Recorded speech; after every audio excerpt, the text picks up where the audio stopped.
Hello, YouTubers, and welcome to Level-Headed News. This is your host, Brenda. I have 16 articles here for you this morning. All the URLs are in the description of the video for your convenience. The first article is off of NBC News. Defense test over Pacific Ocean, a key milestone. Pentagon successfully tested a U.S. long-range interceptor missile over the Pacific Ocean on Tuesday in an exercise aimed at helping gauge American readiness to counter a potential threat from North Korea. During the test, Pentagon's Missile Defense Agency launched an interceptor rocket from an underground silo at Vandenberg Air Force Base in California. The interceptor hit and destroyed a range missile fired from a test site, Kwajalein Pacific, the Pentagon announced. Defense Agency Director Jim Siren called the test a critical milestone in a statement. The system is vitally important to the defense of our homeland, and the test demonstrates that we have a capable, credible deterrent against a very real threat.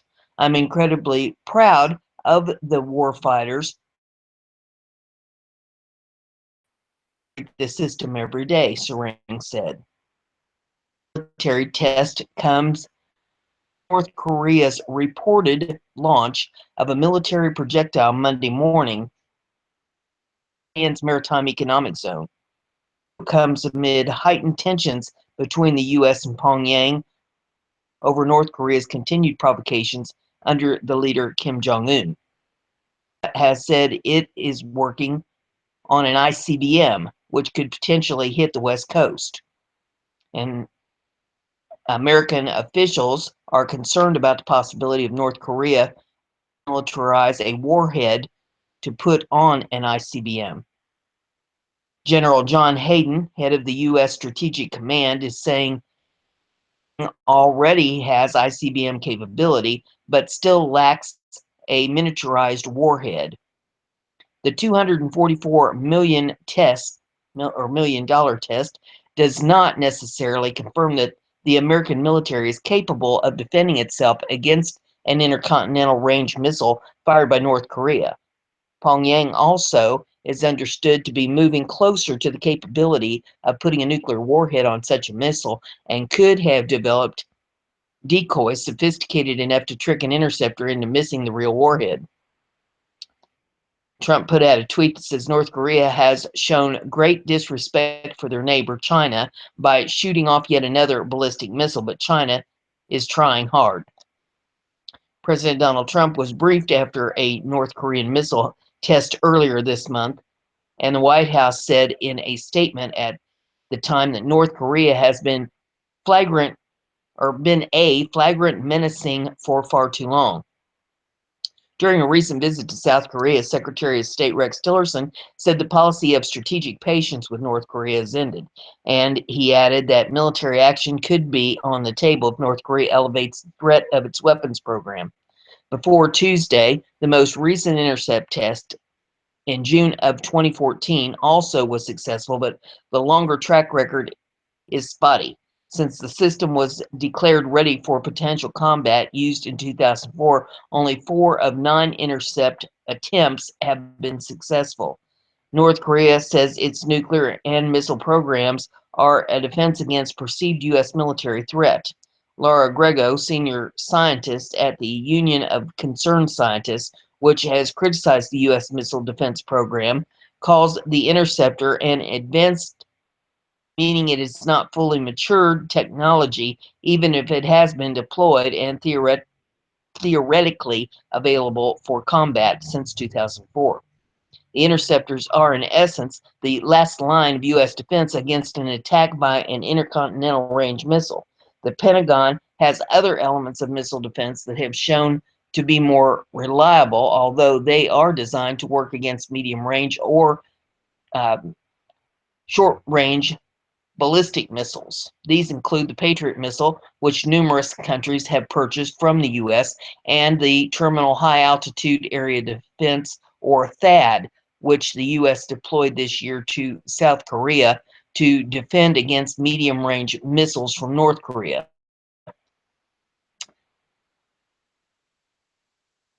Article. Hamster catches up here.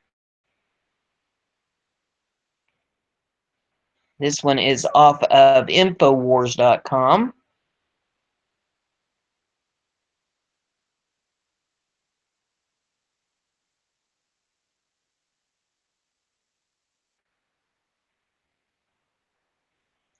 It says, Russian lawmaker issues sobering threat. We're willing to use nukes to defend Crimea. As of late, the media has forgotten about the tensions between Ukraine, NATO, and Russia. Crimea and the conflict in the eastern Ukraine have largely left the public's awareness. However, that shouldn't be the case because this region is still a powder keg that could blow at any time. And if it does, it could easily result in another world war. If you don't think the situation in the Ukraine could still explode into a into a wider conflict, take a look at what this member of Russia's parliament recently said at an international security conference. And this is the quote. On the issue of NATO expansion on our borders, at some point I heard from the Russian military, and I think they're right, if the U.S. NATO forces were in the Crimea and eastern Ukraine, Russia is indefendable militarily. Try that again. Russia is undefendable militarily in case of conflict without using nuclear weapons in the early stage of the conflict. Russian parliamentarian Vyacheslav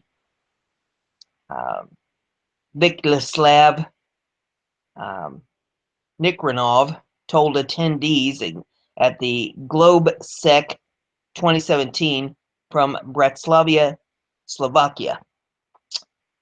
That's a mouthful. Russian military leaders have discussed Moscow's willingness to use nuclear weapons in a conflict with military leaders in NATO as part of the broader, increasingly contentious conversations about the alliance's expansion, Nikov later told the Defense One. That's a startling admission when you think about it. It seems the Russians believe that if there's war between Russia and the West, their conventional forces won't be capable of defending Russia soil from NATO. They're basically warning that if you bring a knife to this fight, we know we can't win, so we'll bring a gun. And there's good reason for them to believe that NATO poses a dire threat to their territory and interests. For us, NATO is a military alliance spanning 3/4 of the globe defense money, now planning to expand that figure, said Nikov. In 2 years, Russia annexed Crimea. NATO's ballistic members have doubled their defense budgets. In 2018, Latvia, Lithuania, and Estonia are projected to spend nearly $670 million, up from $210 million in 2014. This growth is faster than any other region globally. Craig Caffrey, principal analyst at IHS I guess that's IHS Jane's remarkable October. In 2015, the region's total defense budget was $930 million. By 2020, the region's defense budget will be $2.1 billion. NATO's been expanding its troops presence in Eastern Europe as well. In April of 2016, during the Warsaw Summit, NATO agreed to increase the size of NATO's force deployed to Baltics, a posture move sometimes called enhanced forward presence. In January, the U.S. deployed some 4,000 troops to Poland. The following month, Germany announced that it will send some 1,000 troops to Lithuania. Since the end of the Cold War, NATO has slowly but surely encircled Russia. Just last month, NATO admitted another Eastern European nation into their alliance, and the current antagonism between West and Russia is being driven by NATO's attempts to absorb the Ukraine. The West needs a reality check. The further we encroach into Russia's traditional sphere, closer we come to World War III. And if Russia is really is such a serious threat to us, as our government has claimed many times in recent years. Is expanding NATO really going to guarantee our safety? We were perfectly capable of protecting ourselves from much more powerful Soviet Union, and we did so with much smaller alliance. We're expanding NATO to Russia's doorstep, and we're receiving in return is the heightened risk of nuclear war. The next article is off of BizPac Review.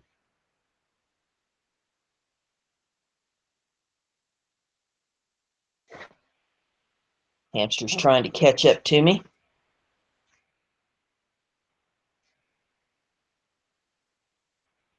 Cavuto loves what Trump did to grumbling European phonies. I'm going to bitch right in front of your face. Fox News Channel's Neil Cavuto leveled a scathing assessment of at the NATO headquarters where President Trump addressed American allies. About those that snicker behind your back, worry more about what else they're doing behind your back, Cavuto began in his common sense monologue on Your World with Neil Cavuto on Tuesday. At least Trump told them what he thought about them to their face, Cavuto noted, criticizing several of the NATO members in attendance at the president's address in Brussels last week who were caught on tape snickering at his remarks. Seen around the world was the only way Luxembourg Prime Minister Xavier Bettel, Belgium's Charles Michel, and France's Emmanuel Macron could react after Trump's unprecedented calling out of their deadbeat members who refused to pay their fair share to keep NATO defenses. Cavuto explained. They laughed and they snickered and they made a guy whose country is picking up the slack seem like a fool, Cavuto said. Only he wasn't. They were. Looking like the blatant phony hypocrites they were. Trump stated publicly what his predecessors failed to do privately, Cavuto noted, slamming Macron for his posturing with the intense handshake that was sort of a macho battle for one-upmanship. Are you kidding me? Just picture if Winston Churchill had done something like that with Adolf Hitler, Cavuto said. Trump's biggest sin was confronting the NATO members and saying out loud what other U.S. presidents have quietly implored behind closed doors, he added. He dared to say enough with hearing you bitch behind our backs. I'm going to bitch right in front of your face, Cavuto said, blasting the critics who called Trump's behavior rude and boorish, but failed to say the same about Macron's macho statement in a ridiculous handshake. The sin isn't that Donald Trump was the bull in this European shop, Cavuto concluded. The sin is, my friends, that the bull that for far too long we have tolerated from this European shop. The next article is off of BizPac Review.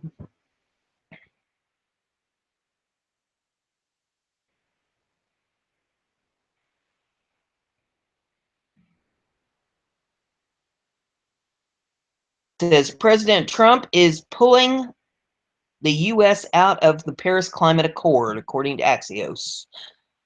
President Donald Trump will fulfill his campaign pledge to withdraw from the Paris Climate Agreement. Two sources with direct knowledge of this decision say. Trump is working with Environmental Protection Agency Administrator Scott Pruitt and a small group of administration officials to work out how withdrawal will happen, Axios reported Wednesday. Trump is deciding waiting 3 years to withdraw as dictated by the accord or pulling out of the United Nations overreaching climate treaty. Exiting the UN Framework Convention on Climate Change, the UNFCCC has been championed by conservatives who want to make sure a future president can't simply rejoin the Paris Agreement, which 147 countries signed on to in 2016. Pruitt met with Trump Tuesday to discuss the Paris Accord. Wave of speculation, the president had decided to live up to his campaign promise. White House Press Secretary Sean Spicer said the two discussed the president's upcoming decision of the Paris Climate Accord. Ultimately, he wants a fair deal for the American people, and he will have an announcement on that shortly, Spicer told reporters on Tuesday. Axios previously reported Trump confidence he would pull out of the Paris Agreement despite calls from European leaders and some in his own administration to stay in the accord. UN Secretary General Antonio Guterres made a last-ditch attempt to keep Trump in the agreement during a speech at the New York University Tuesday night. Guterres said countries that leave the Paris Accord. The sustainability train has left the station, Guterres said. Get on board or get left behind. Trump's decision to leave, if true, would be a huge blow to Secretary of State Rex Tillerson and White House aides Jared Kushner and Gary Cohen, all of whom pushed for the U.S. to remain in the Paris Accord. Conservative groups and Republican officials intensified their efforts to get Trump to withdraw from Paris in the past week.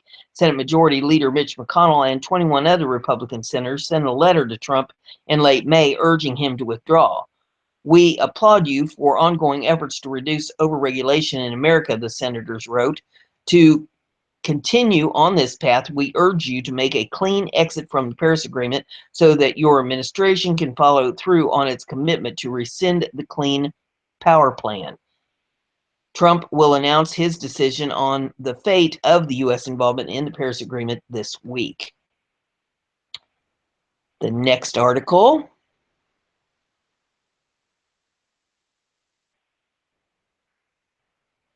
Max.com.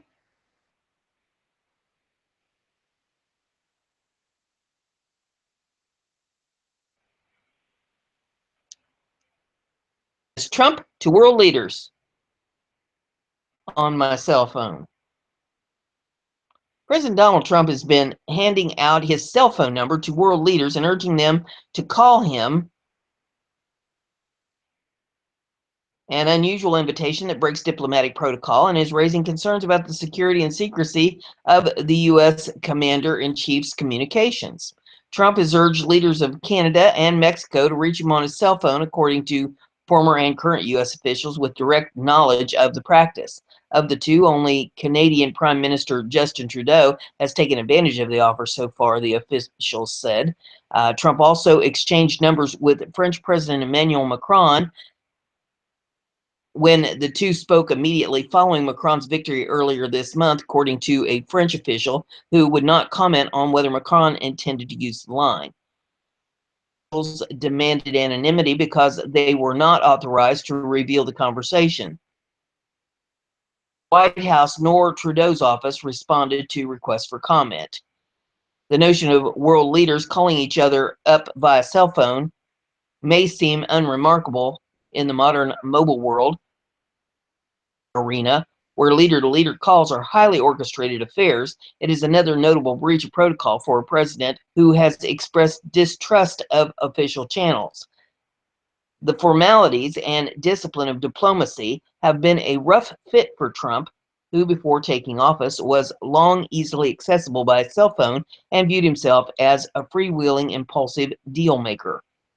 Presidents generally place calls on one of several secure phone lines, including those in the White House Situation Room, the Oval Office, or the presidential limousine. Even if Trump uses his government-issued cell phone, his calls are vulnerable to eavesdropping, particularly from foreign governments, national security experts say.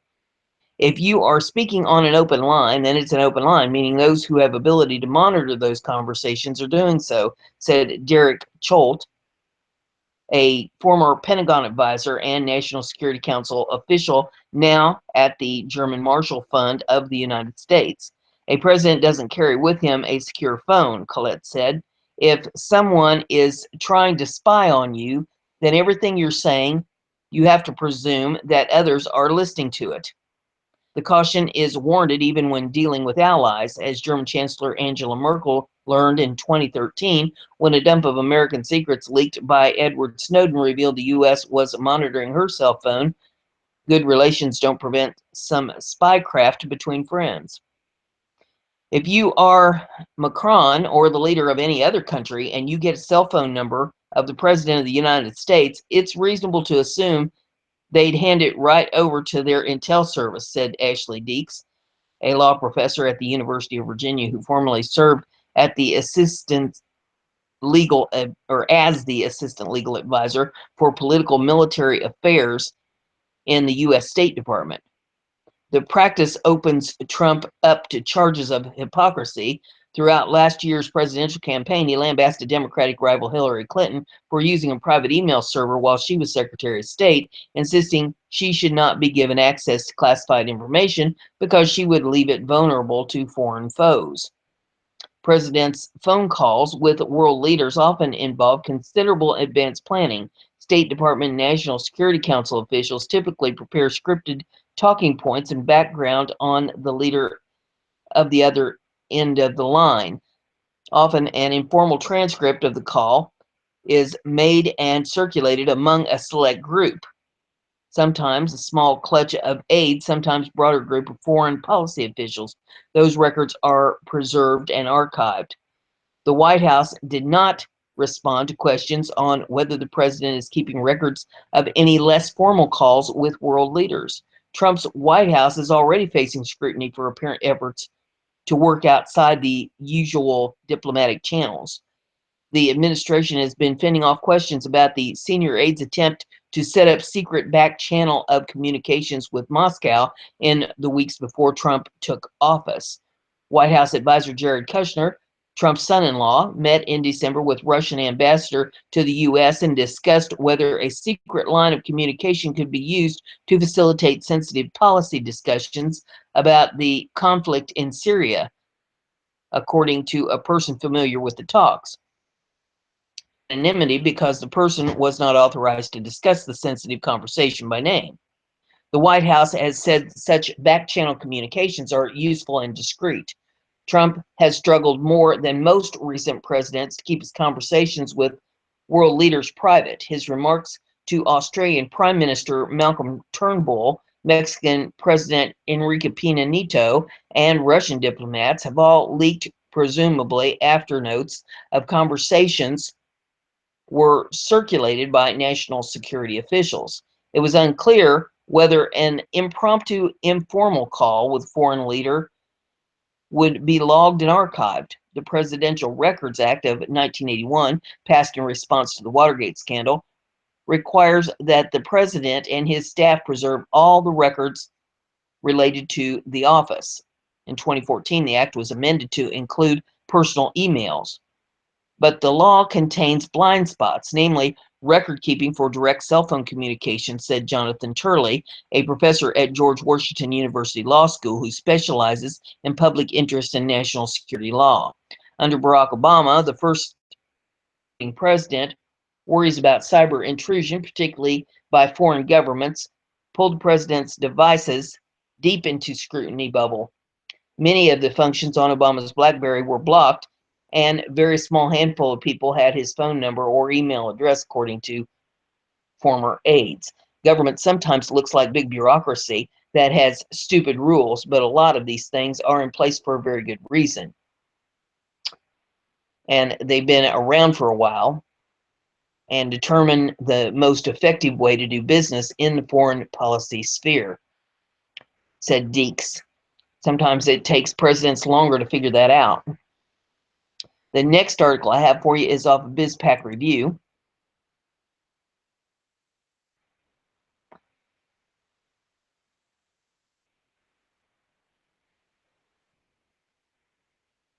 And the hamster's trying to catch up here. This says, cut the Kofifi. Trump's late night typo causes literal worldwide frenzy. His AM follow-up was even better. President Trump inadvertently made the non-existent word Kofifi the #1 trending topic on Twitter, and after a benign typo that sent mainstream media into overdrive. Shortly after midnight, early Wednesday, Trump retweeted a Fox News post that read, Jared Kushner didn't suggest Russian communication channel in meeting, source says. Trump then tweeted, despite the constant negative press, and that's spelled Covfefe. Fifi. Obviously, the president meant press coverage but apparently typed the wrong letters by accident. Trump then users around the world by leaving the typo up overnight before deleting it around 5:45 a.m.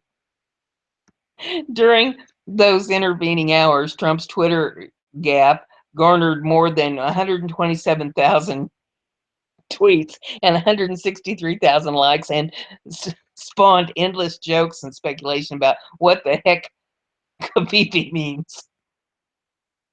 Mocked Trump's typo, while conservatives pointed out that the president can create an entire news cycle with simple tweet because that's how desperate anti-Trumpers are to ridicule him over the tiniest things.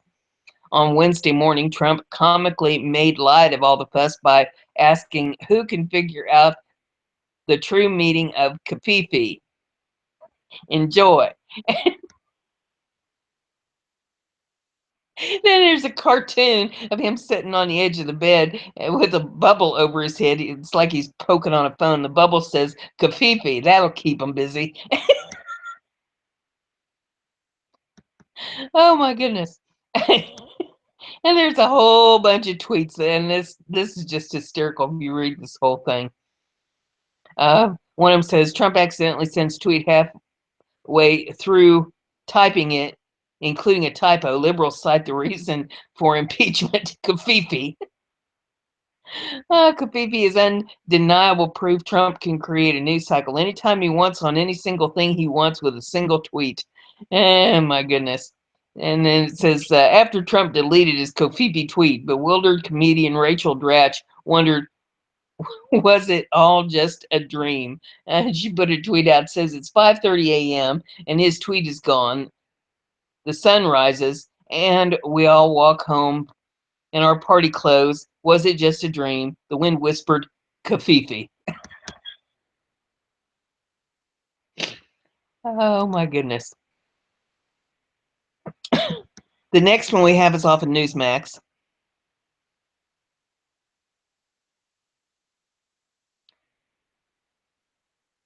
And the hamster's working on it here. Senator Corwin says Trump right to challenge NATO on defense. Trump's overseas trip was hit both for pressing NATO countries to pay their defense, or, well, if it stops jumping here, both for pressing NATO countries to pay more their defense and for assuring Saudis that America stands with them against aggression from Iran. Senator John Cornyn of Texas told Newsmax TV. Chancellor Angela Merkel's response to Trump's criticism of NATO was understandable, he told Joe Pegg's show. They've been taking advantage of the fact that the United States has been providing an umbrella protection for years at NATO, he said. They haven't lived up to their responsibility to pay their fair share. NATO has been helpful, but it's primarily been helpful in countries or two countries in Europe in order to be a counterweight to Russian aggression, he added. I remember a wise person once told me that Russian President Vladimir Putin understands two things. He understands strength and he understands weakness. He responded to the Obama administration when he sensed weakness, and I think you've seen something very different now. It's long overdue. He also said the warm welcome given Trump in Saudi Arabia reflects the assurances they feel they have not previously gotten from the United States. Have not stood with them against the Iranian aggression, certainly in Syria and Israel and elsewhere, where Hezbollah and Hamas have been killing innocent people, he said. So I think they saw this as a bulwark against Shiite aggression from Iran, and they welcomed the support and responded appropriately, I thought. Cornyn also told Newsmax TV he expects a fight over Trump administration budget and its increases to military spending at the expense of domestic program funding. There's going to be a fight because Democrats want to increase non-defense spending, he said. They simply don't view this as a priority that I do. We're going to have to fight, but everything in Washington is a fight these days. It's a fight worth having. The next article, this is off of Liberty Headlines.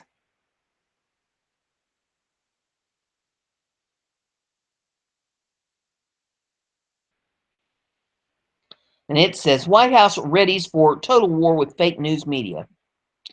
The White House appears to be preparing for a grueling, sustained conflict, but not with North Korea. Instead, the White House is prepping for a major counteroffensive against the U.S. news media. I think the news reading public should tell the media that unless its source is named, we're going to assume automatically that the source is fictional. The first sign of a new White House strategy to fight back against hostile Washington Post story that made serious allegations using anonymous sources that Trump's son-in-law, Jared Kushner, met with Russian officials and asked about back to discuss Syria with Moscow. Unlike other recent reports on Russia collusion hysteria, the Trump team did not sit idle and allow the story to dominate the day unchallenged. Shortly after the story was published, Fox News published a story of its own, citing administration officials that contradicted the Post report. Fox report suggested the Russians, not Kushner, suggested a back channel. The placement of a counter story with the outlet considered more fair to the administration signals a small but significant change in tactics after the resignation of White House Communications Director Michael Dubik. The White House has been battered with anonymously sourced stories since Trump took office and has been slow to respond, both officially and by going on offensives to discredit allegations.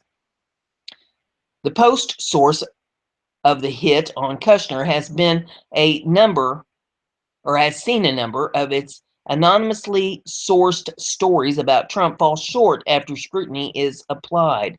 A good argument in favor of the new White House approach. I think the news reading public should tell the media that unless the source is named, we're going to assume automatically that the source is fictional, said Tim Graham, research director of the Bias Monitoring Media Research Center. If you really have the goods, then name names. In order to more rapidly punch back at hostile stories, there is talk at the White House that old campaign loyalists such as Corey Lewandowski and David Bossie could be tapped to staff and oversee a war room to counter misinformation and fact news.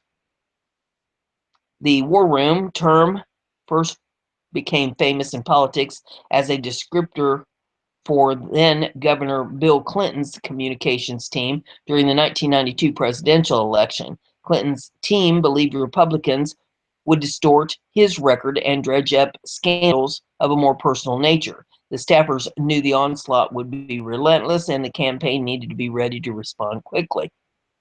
Staffers and outside supporters are abuzz with optimism about a new going to the mattress approach to the historic hostility shown by the media.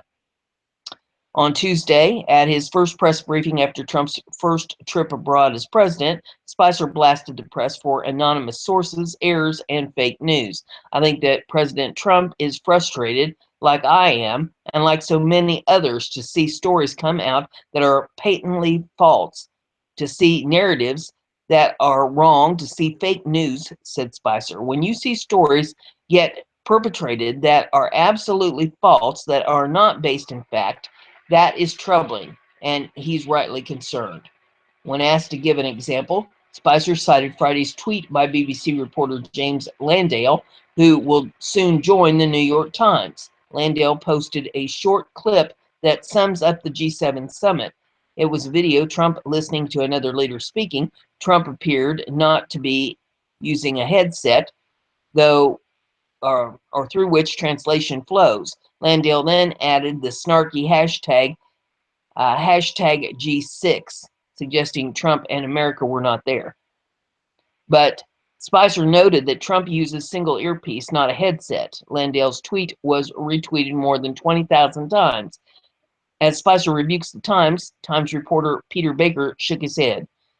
Sean, none of that was in the newspaper, said Baker. None of that was on the front page. Your Tripp was all over the front page. You're making something out of one tweet instead of the vast majority of the coverage. Yet Baker did not contest the inaccuracy of Landale's tweet, which was retweeted more than 20,000 times.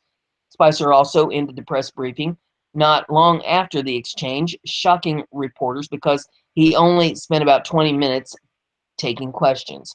Graham suggested a new strategy. Wouldn't it be interesting if Spicer stepped up to the podium and said, senior officials inside the Washington Post report that their ad revenues are not going to look good this year if their anonymously sourced stories keep falling apart? The next article is off of the Conservative Tribune.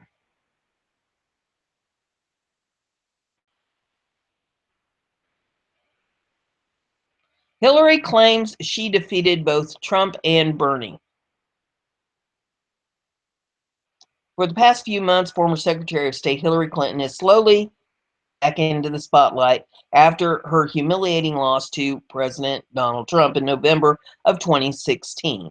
As Clinton has increased her public appearances, it has become increasingly clear that she has slipped into a state of complete and utter denial and appears to be point blank refusing to accept what actually happened to her. Her remarks during an interview with a New York magazine are proof positive of this. Clinton claims in the interview that Trump and Vermont Senator Bernie Sanders capitalized on the anger in the country, but she stated that I beat both of them. No, seriously. She actually said that she beat Trump. Clearly, she's gone further off the rails than anyone thought possible. Does she seriously think she beat Trump? Can you imagine if she were in this delusional state and she was in office? She only beat Sanders because the Democrat National Committee helped rig the primary contest for her, and she just flat out lost to Trump. In addition to blaming the media for her loss because she clearly doesn't realize almost all media were rooting for her, Clinton brought up that she won the popular vote and managed to insult American voters as well. 66 million people voted for me, plus, the crazy third-party people, she stated. Third-party people? That's almost as bad as your basket of deplorables comment. She still doesn't understand that you can't insult large chunks of America and expect to win the presidency. Yes, she won the popular vote, but that's not what the election was about. The election was about the Electoral College vote, which both she and Trump were well aware of. Clinton also made sure to throw in a healthy dose of sexism claims in her interview as well. I have forgotten that she was a woman who ran for president, saying, once I moved from serving someone, a man, the president, to seeking that job on my own, I was once again vulnerable to the barrage of innuendo and negativity and attacks that come with the territory of a woman who is striving to go further, she explained. Actually, she was vulnerable to a barrage of attacks because she's a terrible human being who is corrupt to the core. Choice for president. Clinton didn't lose because of rampant sexism, the media, or whatever other fantasy she wants to come up with. She lost because she was a terrible candidate with no message. All she knew to do was to complain about Trump, insult millions of Americans, and claim that she deserved to be president. Aren't you glad she didn't win? I know I sure am. The next article is off.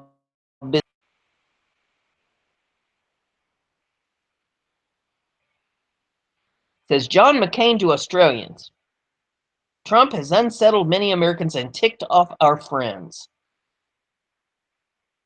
Arizona Republican Senator John McCain said during Tuesday's trip to Australia that President Donald Trump's actions have not just rankled American friends, but also unsettled Americans. McCain was expected to speak of the importance of Australia's important ties with the U.S. during a foreign policy speech Tuesday in Sydney, Sky News reported. I realize that some of President Trump's actions and statements have unsettled American friends. They have unsettled many Americans as well, said McCain. McCain met with top Australian defense and foreign affairs officials He used his speech to argue Australia should not give up its alliance with the U.S. now that Trump is in office. There's real debate underway now in my country about what kind of role America should play in the world. And frankly, I don't know how this debate will play out, McCain, a frequent critic of the president, reportedly said in his address. But I do believe, and I don't think I'm exaggerating here, that the future of the world will turn into a large extent on how this debate in America is resolved. That's why I and others are fighting so hard to ensure that America stands by our allies and remains an active, principled leader in the world, McCain said. I can't imagine that anybody is actually listening to this Tokyo Rose individual, Songbird McCain, who betrayed his own country, why he's in office. Who the hell's voting for this guy? Oh, man. On to my next hot topic. This is off of Breitbart. And unless you have been living in a cave, I assume you are on the internet because you're listening to this newscast here. But you have undoubtedly heard and seen Kathy Griffith in the news with the picture of her holding the severed head of President Trump. It is appalling and it is disgusting. And I really didn't want to have to bring this topic into the news show, but it has become such a hot topic that I really have had no choice. There are a couple articles on this here that I'm going to bring to you. The first one here off of Breitbart says ADT to pull advertising from CNN after Kathy Griffith's beheading photo. The ADT Corporation, the largest security company in the United States and Canada, announced Wednesday that it will pull its ad from CNN in the wake of the growing drama surrounding a photograph showing Kathy Griffith uplifting a bloody, decapitated head meant to resemble President Donald Trump. A Twitter user sent ADT a message asking the Florida-based company to drop CNN. "We do not support these views," ADT responded. We've begun the process of pulling our ads from this network."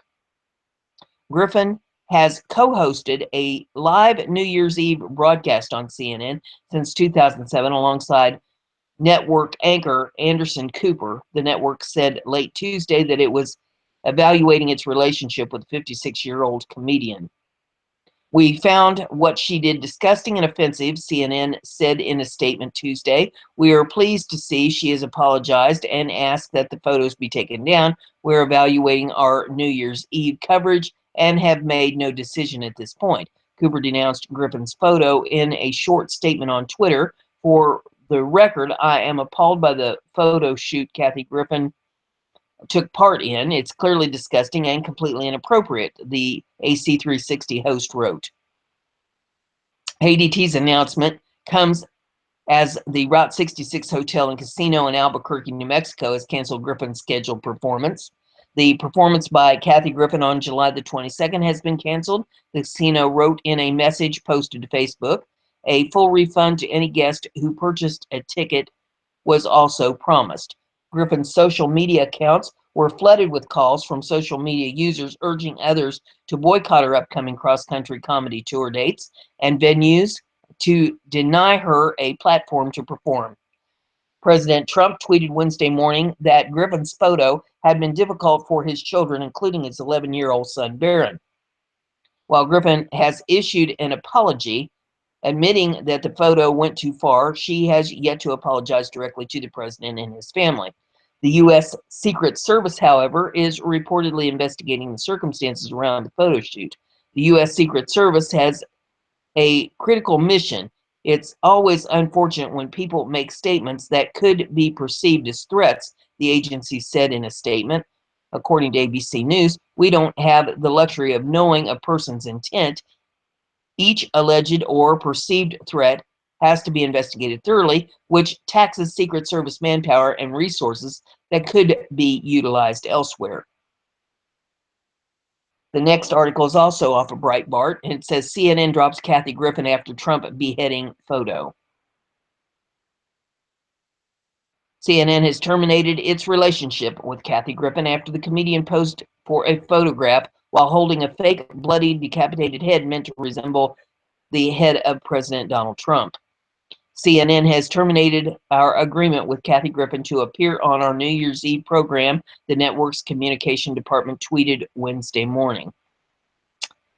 Griffin had co-hosted CNN's New Year's Eve live broadcast each January since 2007 alongside the network's lead anchor Anderson Cooper. Cooper took to Twitter late Tuesday night to say he was appalled by his co-host's photo. For the record, I am appalled by the photo shoot Kathy Griffin took part in, said Anderson Cooper. 360 host wrote, said, it is clearly disgusting and completely inappropriate. The shocking photograph, first published by TMZ Tuesday morning, was taken during a photo shoot conducted by the 56-year-old My Life on the D-List comedian and Los Angeles-based artist-photographer Tyler Shields, who is reportedly known for his proactive work. The photo caused a firestorm online, where it quickly circulated and led to calls for a boycott of Griffin's work, including her current cross-country comedy tour. The comedian apologized in a brief video posted to her Twitter account Tuesday, saying she had crossed the line and that the image had gone too far. CNN's termination of its relationship with Griffin is the latest in the continuing fallout over the image. On Wednesday, ADT, the largest home security company in North America, announced it would pull its advertising from CNN over the photo, while the Route 66 casino in Albuquerque, New Mexico, announced it had canceled Griffin's upcoming performance, which had been scheduled for June the 16th. The U.S. Secret Service is also reportedly investigating the circumstances around the photo shoot. President Trump and First Lady Melania Trump responded to the image Wednesday, with the president saying in a message on his Twitter account that the photograph and its resultant coverage has been particularly hard for his 11-year-old son, Barron. The First Lady called the photograph very disturbing and simply wrong in a separate statement.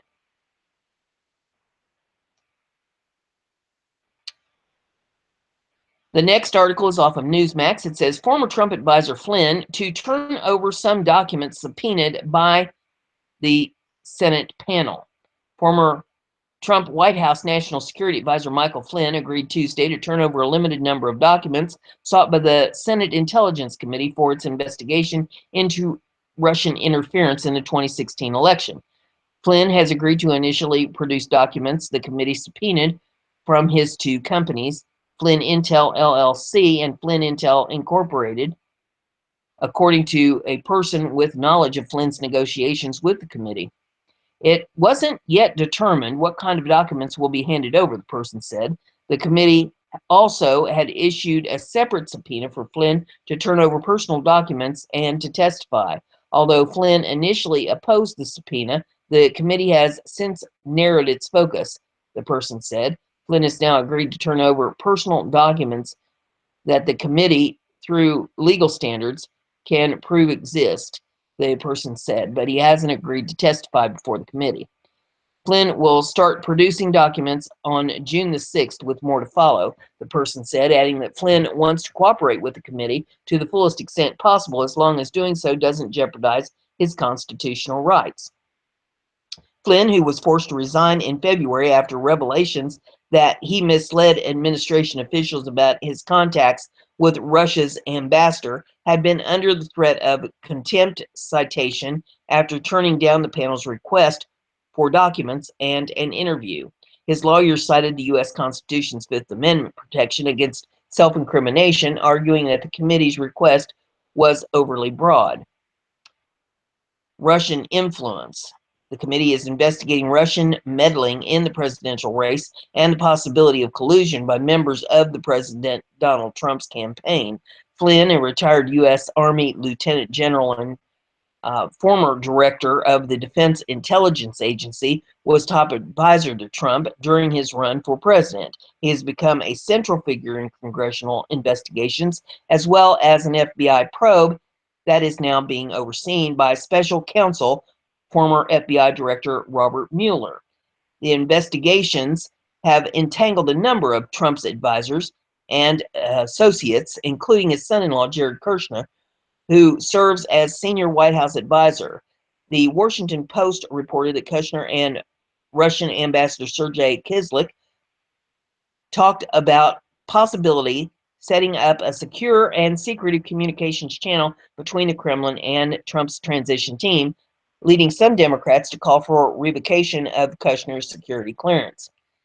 Separately, Trump's personal lawyer, Michael Cohen, turned down requests from House and Senate investigators for information and testimony, saying their questions were poorly phrased, overly broad, and not capable of being answered. Like the president and his other allies, Cohen questioned why the investigation was continuing. To date, there has not been a single witness, document, or piece of evidence linking me to this fake Russian conspiracy, Cohen said. This is not surprising to me because there is none. Flynn has been under scrutiny since being ousted from the administration. He previously offered to testify to Congress in exchange for immunity from prosecution, a request lawmakers rejected. Representative Elijah Cummings, the senior Democrat on the House Oversight and Government Reform Committee, said last week that Flynn may have lied in his application for security clearance by saying that his paid speech at Moscow's gala for Russian TV network in 2015 had been funded by U.S. companies. Documents previously released by congressional Democrats show that he received more than $45,000 from RT, the Russian government-backed television network, for his participation at a gala where he sat at President Vladimir Putin's table. The next article is off Western Journalism, and it says Trump's personal attorney asked to testify before Congress. President Donald Trump's personal attorney, Michael Cohen, is now among those being investigated in congressional probes of alleged Russian influence in the 2016 election. Cohen told ABC News on Tuesday that he was asked to provide information and testimony about any contacts he has had with persons connected to the Russian government.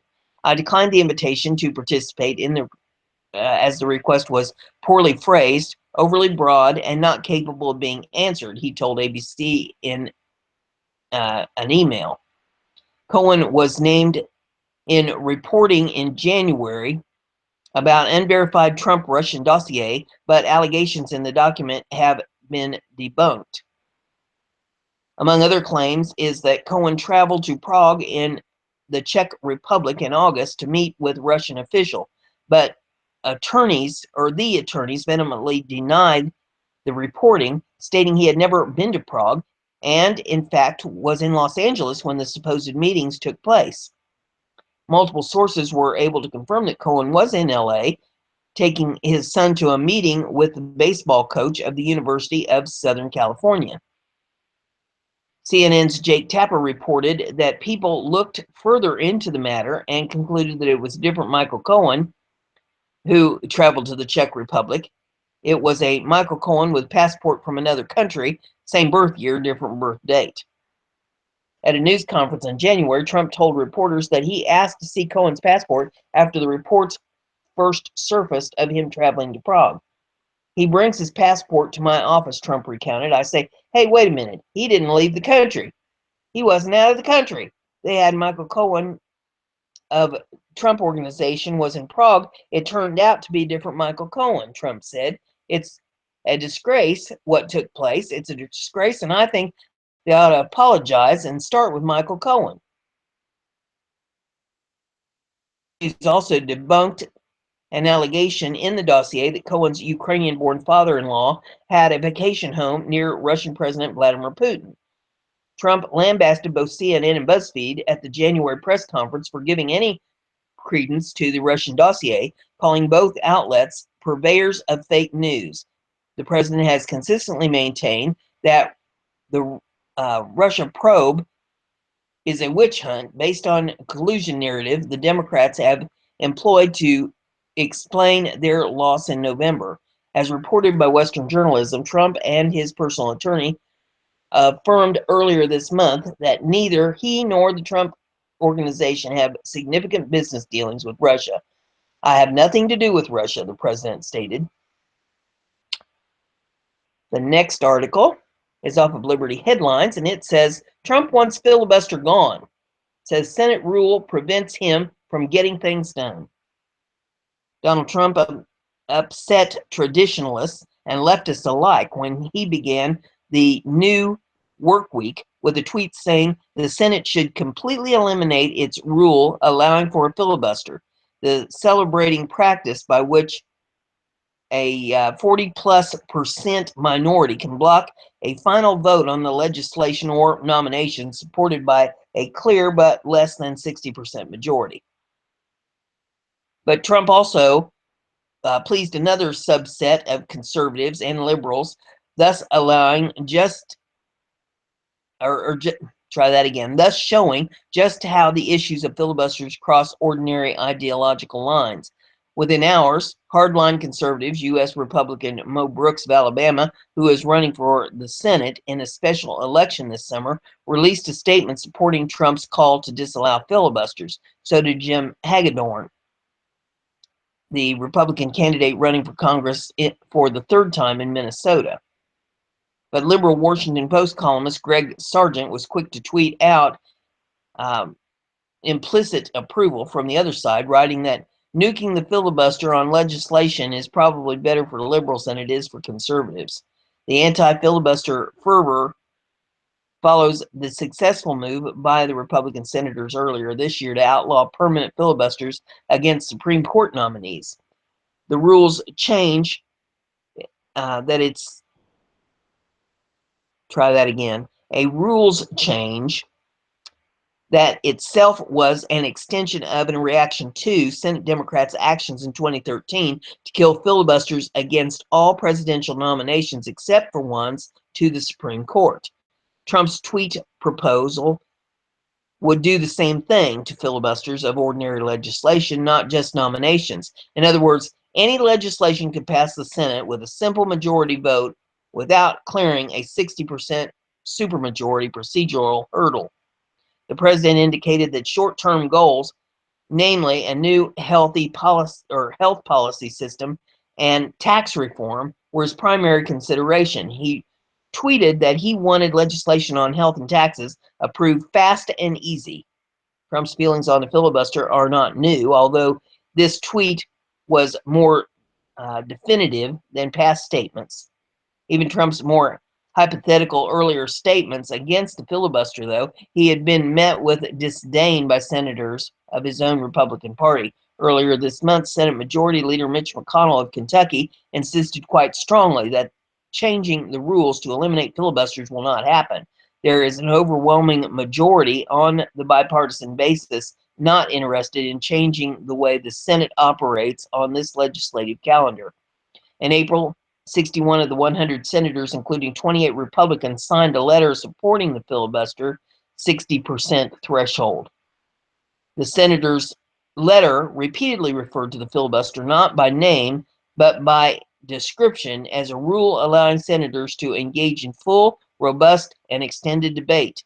And that was indeed the original impetus behind the filibuster, to ensure a minority's right to fully debate an issue before a discussion could be prematurely ended by forcing through a vote before everybody could have their say. For that reason, traditionalists, including philosophical libertarians and hardline conservatives, have long been closely associated with a desire to preserve and strengthen the filibuster, not weaken or kill it.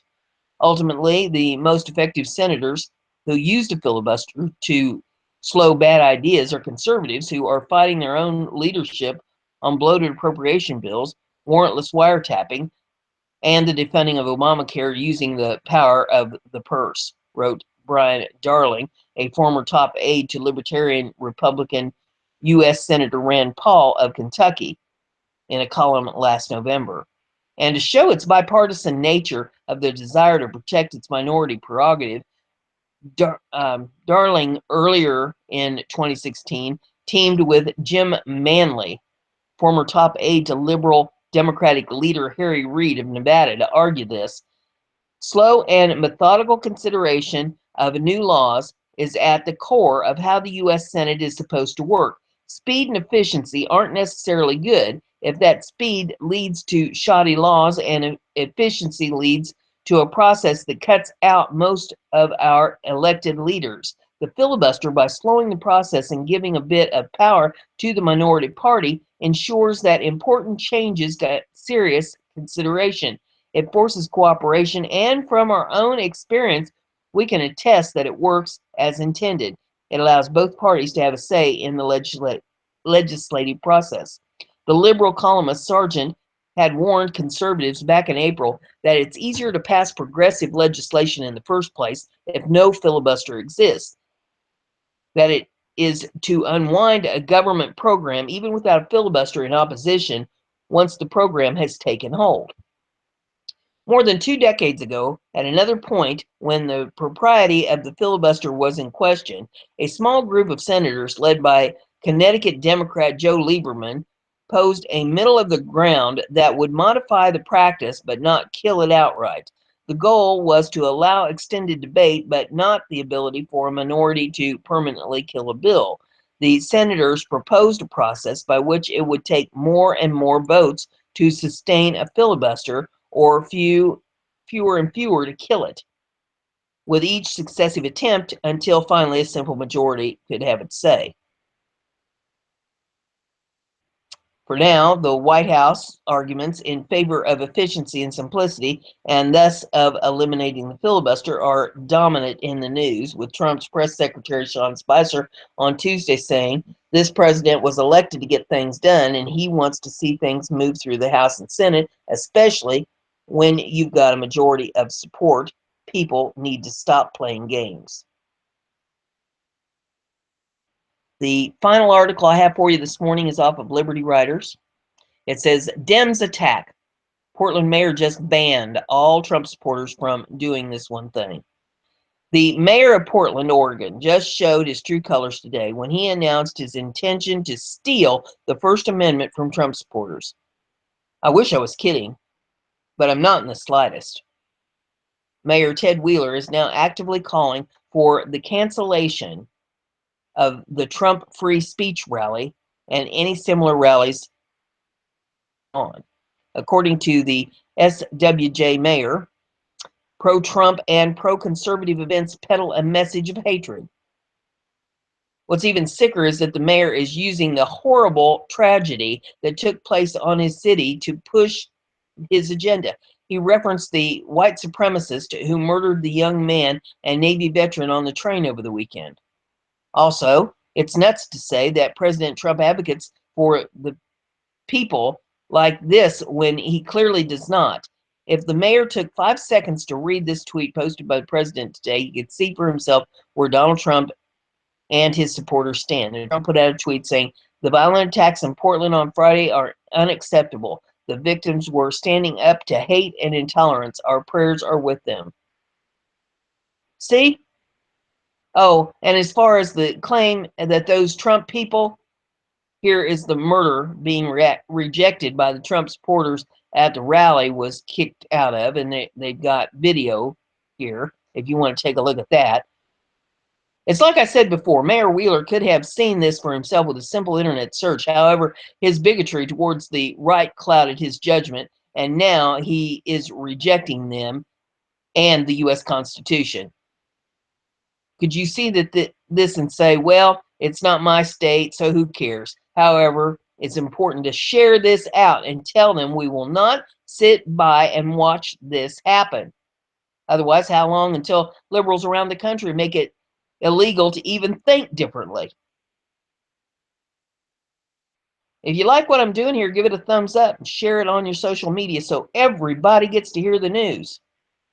And don't forget to subscribe if you haven't done that. That way you'll stay informed.